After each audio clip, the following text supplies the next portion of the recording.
இதற்கான போராட்டம் முதற்கட்ட போராட்டம்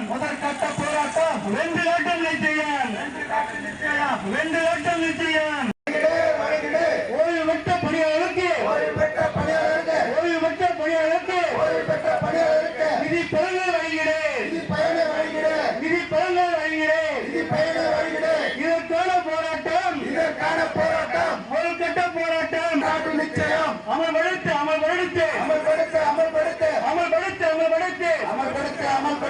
ஒரு துறை அமல்படுத்து ஒரு விநியோக திட்டத்திலே அமல்படுத்து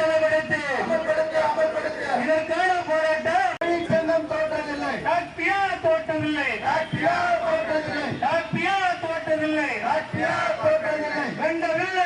தொழிற்சங்கோட்டம் முதற்கட்ட போராட்டம் தொழிற்சங்க போராட்டம் டாக்டியாவின் போராட்டம் 2 நாட்டு நிச்சயம் தொழிலாளர்களை ஓய்வு பெற்ற பணியாளருக்கு நிதி பலன்கள் வழங்குகிறேன்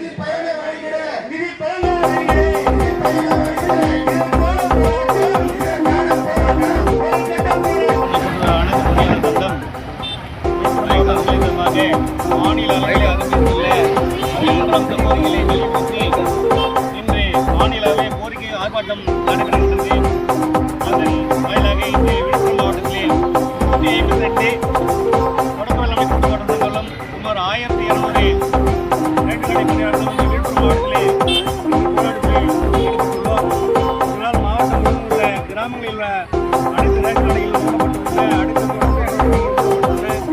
விழுப்புரம் மாவட்டத்தில் சுமார் பிற வர்த்தகமான 50 கோடி அளவுக்கு வர்த்தகம் பாதிக்கப்பட்டுள்ளது. கிராமங்களில் வழங்கக்கூடிய பயிர்க்கடன், மகளிர் கடன், அத்தியாவசிய பொருட்கள் வழங்குவது, பயிர்க்கடன் வழங்குவது, உரம் வழங்குவது போன்ற பொருட்களெல்லாம் இன்றைய தினம் இதனால் பாதிக்கப்பட்டுள்ளது.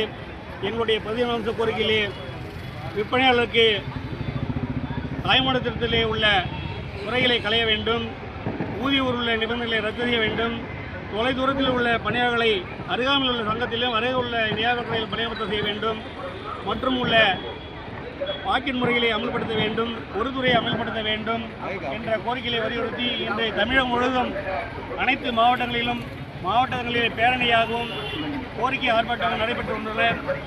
இன்றைய தினம் இன்று விழுப்புரம் மாவட்டத்திலே கோரிக்கை ஆர்ப்பாட்டமாக இன்று நடைபெற்றுக் கொண்டிருக்கிறது.